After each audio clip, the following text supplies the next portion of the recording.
ఇక్కడ టైటిల్ కూడా అదే పెడుతున్నాం, అమ్మా నాన్న ఓ అఘోరి అని. సో అటు అమ్మా నాన్న దగ్గరికి వెళ్ళాలా, అఘోరి దగ్గరికి వెళ్ళాలా, మధ్యలో విష్ణు అనే వ్యక్తి ఎంట్రీ. వీటన్నిటి నేపథ్యంలో ఇవాళ తెలుగు రాష్ట్రాల్లో ప్రతి ఒక్క ఇంటికి కూడా వర్షిణి పేరు రీచ్ అయిపోయింది. వర్షిణి ముఖం ప్రతి ఒక్కరికి కూడా గుర్తుండిపోయింది. సరే, న్యూస్, ఎంటర్టైన్మెంటు, హడావిడి, రచ్చ, వివాదాలు, కొట్టుకుంటూ తిట్టుకుంటుంటే ఆటోమేటిక్గా జనాలకి చాలామందికి ఇంట్రెస్టింగ్ ఉంటుంది. మేము కూడా అది ఎక్కువగా చూపిస్తూ ఉంటాం. కానీ వర్షిణి కోణంలోంచి చూస్తే, వర్షిణి మనసులోకి వెళ్ళి చూస్తే ఎన్నెన్నో మనందరికీ కన్నీళ్లు తెప్పించే ఎన్నో అంశాలు బయటకు వస్తాయి. ఆమె ఇంతవరకు చెప్పలేకపోయిన అనేక అంశాలు మాట్లాడటం కోసం ఇవాళ హైదరాబాద్లో బిగ్ టీవీ స్టూడియోకి వర్షిణియే నేరుగా వచ్చింది. నేరుగా వచ్చింది. విజయవాడ నుంచి, మంగళగిరిలో ఉన్న తన ఇంటి నుంచి నేరుగా హైదరాబాద్ మాదాపూర్లో ఉన్న బిగ్ టీవీ స్టూడియోకి ఆమె నేరుగా వచ్చింది. మనతో పాటు వర్షిణి ఇక్కడే ఉన్నారు. ఇప్పటి వరకు వర్షిణి గురించి మీరందరూ కూడా రకరకాలుగా వినుంటారు.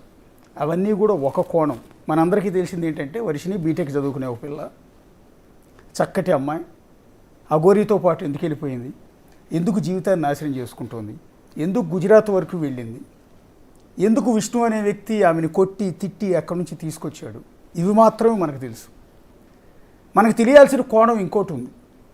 అది మనసు విప్పి ఇవాళ అసలు విషయాలన్నీ కూడా బయటికి చెప్పేందుకు వర్షిణి మనతో పాటు మాట్లాడటానికి సిద్ధంగా ఉన్నారు. మా వర్షిణి, అంటే మీరు మేజర్ కదా? అవునండి. మైనర్ కాదు? కాదు. ఓకే, మీకు మాట్లాడే రైట్ ఉంది. ఎందుకంటే మీరు మైనర్ అయితే యాక్చువల్లీ మీతో నేను మాట్లాడించకూడదు, లైవ్ చేయకూడదు అనుకున్నాను. నేను మేజరేనండి. మీకు ఏదైనా మాట్లాడే రైట్ ఉంది. మీ జీవితం గురించి మీరు డిసైడ్ చేసుకునే హక్కు, ఆ డెసిషన్ నాకు ఉంది.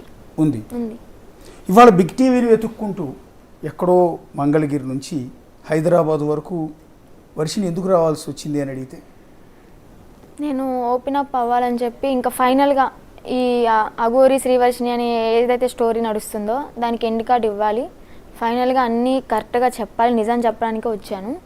ఓపెన్ అప్ అయిపోతాను. ఇంకా నేను రావడానికి గల కారణం ఏంటంటే, మా ఇంట్లో వాళ్ళు ఫుల్లీ ఇన్ఫ్లుయెన్స్ అయిపోయాడు. విష్ణు అనే అతనికి తను చెప్పిందే వీళ్ళు చేస్తున్నారు. మీడియాలో కూడా తిని చెప్పిన స్క్రిప్టే వాళ్ళు చెప్తున్నారు. వాళ్ళకి ఓన్ డెసిషన్ తీసుకోవడానికి రైట్స్ లేవు. ఇప్పుడు మేము యాక్చువల్గా విష్ణు మాకు ఎలా పరిచయం అంటే, మా ఫ్యామిలీ ఫ్రెండ్ అనమాట. డాడీకి ఫ్రెండ్ ఫస్ట్. సో డాడీ ఆర్థిక పరంగా జాబ్ పోవడం వల్ల అతని షాప్లో నేను 15 ఇయర్స్కి పనికి వెళ్ళాను. నా స్టడీ ఆపేసి, అన్నయ్యని కంటిన్యూ చేశారు స్టడీ. నా స్టడీ ఆపేసి 15 ఇయర్స్కి నేను తన షాప్లో వర్క్ చేయడం జరిగింది. వర్క్ చేశాను, ఓకే, బాగానే ఉంది. అప్పటి నుంచి అన్నయ్య అన్నయ్య అంటూ చిన్నపిల్లలాగా ఇంకా కోతానికి మళ్ళీ తోకెలా అన్నట్టు అలా తిరిగేదాని అనమాట. ఇంకా మంగళగిరిలో విష్ణు చెల్లి అంటే వర్షిణి, వర్షిణి అన్న అంటే విష్ణు అని అలాగ పేరు పడిపోయింది. సో ఇప్పుడు నేను రావడం వల్ల అతనికి వచ్చిన నష్టం ఏంటంటే, కొంచెం మనీ లాస్ ప్రాబ్లం ఉంది. సో ఊర్లో పేరు ప్రాబ్లం ఉంది. నువ్వు పెంచావు కదా, ఏంటి తను ఇలా ఇలా అని చెప్పని మాటలు వస్తాయి కదా, అవి తట్టుకోలేక నన్ను ఎలా అంటే అలా టార్చర్ చేసేసి వెనకమాల నుంచి పుషప్ చేసుకుంటూ వస్తున్నాడు. అది నాకు నచ్చలేదు, నాకు కరెక్ట్ అనిపించట్లేదు. ఎందుకంటే ఓకే, పెంచారు, నన్ను బాగానే చూసుకున్నాను, నేను కాదనట్లేదు, మంచోడే. కానీ నా డెసిషన్ తీసుకునేటప్పుడు తను ఎందుకు అడ్డుపడుతున్నాడు? నా కాళ్ళ కిందే బతకాలి, నేను చెప్పిందే చేయాలి, నువ్వు నా చేతిలో చచ్చిపోవాలి, నిన్ను చంపితే నేనే చంపాలి అని తనకి ఎవరిచ్చారు ఆ రైట్స్? మా అమ్మ నాన్నే అనలేదు ఆ మాటలు. మా అమ్మ నాన్న కూడా నన్ను, అతను కొట్టినట్టు మా అమ్మ నాన్న కూడా నన్ను కొట్టుండరేమో. చెప్తున్నా నిజంగా ఏడుపు వస్తుంది నాకు. సో అందుకే ఇవన్నీ ఓపెన్ అప్ అవ్వాలని చెప్పి నేను బిగ్ న్యూస్కి రావడం జరిగింది. మీ బాధ, మీ కళ్ళ నీళ్ళు తిరుగుతుంటే చూసే జనానికి మాకు కూడా నిజంగా బాధ కలుగుతుందమ్మా. అంటే ఎంత పెయిన్ ఉంటే ఒక ఆడపిల్ల ఈ రకంగా పబ్లిక్గా జనం ముందుకు వచ్చి ఒక వ్యక్తి నన్ను ఇలా కొడుతున్నాడు, ఇంత టార్చర్ పెడుతున్నాడు అని చెప్పుకునే పరిస్థితి వస్తున్నది. పీరియడ్ టైంలో కూడా వదిలిపెట్టలేదండి. అఘోరి అమ్మ వచ్చినప్పుడు అప్పటికి పరిచయం అయిపోయింది, అంతా బాగానే ఉంది. మంగళగిరి టోల్గేట్ దగ్గరికి వచ్చినప్పుడు నాకు కాల్ చేసి నేను ఇక్కడే ఉన్నాను రా అంటే, అప్పుడు midnight 1 అయింది. బండేసుకుని నేను వెళ్ళానని చెప్పి నన్ను పీరియడ్ టైంలో ఉన్నాను చూడకుండా కడుపులో కాళ్ళతో ఎలా పడితే అలా కొట్టి ఈడ్చుకుంటూ, జుట్టు పట్టుకుని ఈడ్చుకుంటూ రోడ్డు మీద ఎలా, నేను చెప్పుకోలేను ఇంకా, అది మీరే అర్థం చేసుకోండి ఎలా కొట్టాడు అనేది. పీరియడ్ అంటేనే అమ్మాయికి ఒక నరకం. ఆ నరకంలో మళ్ళీ దెబ్బలు అంటే ఎంత టార్చరో మీకు అర్థమవుతుంది, చూసే ప్రతి ఆడపిల్లకి అర్థమవుతుంది. సో నేను అన్నాను ఒక క్వశ్చన్ వేసి అప్పుడు, అన్న నువ్వు హైదరాబాద్ నుంచి విజయవాడ వచ్చినప్పుడు 2ంటికి 3ంటికి మిడ్నైట్ నేను స్కూటీ వేసుకుని వచ్చి నేను పికప్ చేసుకునేదాన్ని, అప్పుడు లేని టెన్షన్ ఇప్పుడు ఎందుకు నీకు భయం కలిగింది అని చెప్పాను అన్నాను. అయితే నా కోసం వచ్చావు, ఈయన కోసం ఎందుకు వస్తావు? ఏదైనా అయితే ఏదైతే నువ్వు చచ్చిపోయావు అనుకో, నాకేం తెలుసు, నేను రమ్మన్నాను వచ్చింది, తను నేను బలవంతం ఏం చేయలేదు అని తన ఇష్టపూర్వకంగా వచ్చి చచ్చింది అంటే ఎవరు బాధ్యులు అని చెప్పాను. ఓకే, ఒక రకంగా నాకు నిదానంగా చెప్తే, మాటల్లో చెప్తే వింటాను కదా, కొట్టాల్సిన పని ఏంటి? మాట్లాడితే చెయ్యెత్తుతాడు. నేను విష్ణునే ఫోకస్ చేయాలని కాదు, జరిగింది నిజం చెప్తున్నాను. అంటే కాళ్ళతో మిమ్మల్ని తన్నేవాడా? పీరియడ్ టైంలో ఉన్నప్పుడు పొట్టలో కాళ్ళతో గుద్ది కొట్టాడు. అసలు విష్ణుకి మీ ఫ్యామిలీకి ఎలాంటి బ్లడ్ రిలేషన్ లేదు కదా? లేదు. మీకు అసలు బంధువు కూడా కాదు? సేమ్ క్యాస్ట్ కాదు, బంధువు కాదు, ఎలాంటి రిలేషన్ లేదు.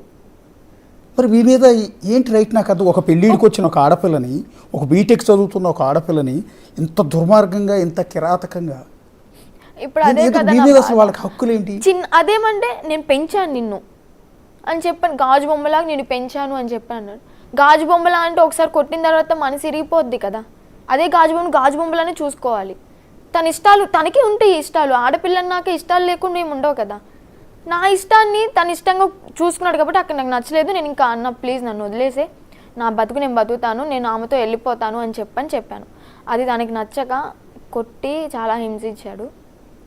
అంటే ఇప్పుడు మీ నాన్న ఉన్నారమ్మా, పాప ఆయన పేషెంట్ కూడా అనుకుంటాను, ఆయన ఎప్పుడన్నా కొట్టాడు మిమ్మల్ని? లేదండి, కోపం వచ్చినా కానీ తిడతాడేమో కానీ మళ్ళీ 5 నిమిషాలు అయితే వచ్చి మళ్ళీ గారాబం చేసి. ఏ తండ్రి కూడా ఇంకా తల్లి అన్నా చేసుకుంటుందేమో, ఎందుకంటే ఒకవేళ పిల్లలు తప్పు చేస్తే మందలించడానికి, భయపెట్టడానికి కొంచెం దీనికోసం కొడుతుందేమో. తండ్రి ఎప్పుడు చేసుకోండి. నాకు కూడా ఒక ఆడపిల్ల ఉంది. తండ్రికి ఆడపిల్ల అంటే మమకారం ఎక్కువ, భయం. ఆడపిల్లకి తల్లి అంటే భయం, తండ్రి అంటే ప్రేమ ఎక్కువ ప్లస్ గారాబం కూడా. అంటే నానేమనడు, నీకు అమ్మ ఇష్టమా నాన్న ఇష్టమా అని అడిగితే ఆడపిల్ల నానిష్టం అనే చెప్తాను. ఎందుకంటే ఏ తండ్రి కూడా కొట్టడు. అలాంటిది అసలు మీకు ఫ్యామిలీతో సంబంధం లేని, అసలు నీ తండ్రి కూడా మీ మీద ఎప్పుడూ చేసుకోలేదు. అలాంటి వ్యక్తి నీ మీద ఈ రకంగా రైట్స్ తీసుకుని ఇంత దారుణంగా. మెయిన్ ఇక్కడ ఏంటంటే అండి, ఆయనకి ఫైనాన్షియల్గా కష్టమైనప్పుడు నాకు గోల్డ్ అంటే నేను కష్టపడి ఎప్పుడైతే 15 ఏళ్ళు ఆయన దగ్గర జాయిన్ అయ్యానో ఆ డబ్బు మొత్తం కూడబెట్టుకొని gold chain, rings, ear rings మొత్తం చేయించుకున్నాను. పేరెంట్స్ చేయించింది కూడా కాదు. అవి తాకట్టు పెట్టి వాళ్ళ అంటే డైవర్స్ అయినాయి అనమాట, వాళ్ళ వైఫ్కిను అతనికి. ఆ టైంలో మనీ కావాలి అంటే నా గోల్డ్ మొత్తం తాకట్టు పెట్టి ఇచ్చేసాను. తను కూడా మాకు హెల్ప్ చేశాడు, నాకు బట్టలు కొనియడం కానీ, చదువుకి ఫీజు కట్టడం కానీ అన్నీ బాగానే చేశాడు.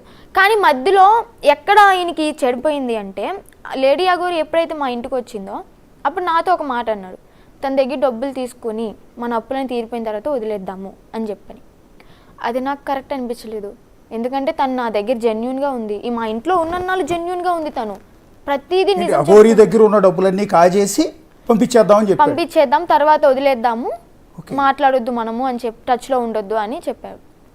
అప్పటికే నాకు ఆమె అంటే ఒక అభిప్రాయం వచ్చేసింది, ఎందుకంటే జెన్యూన్గా ఉంది, చాలా అంటే చాలా ట్రాన్స్పరెంట్గా ఉంది నా దగ్గర.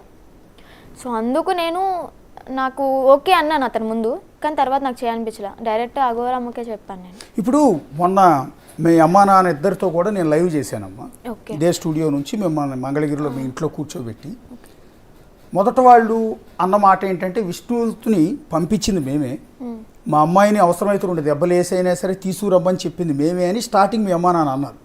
తర్వాత నేను అడిగాను, అమ్మా అసలు ఆడపిల్ల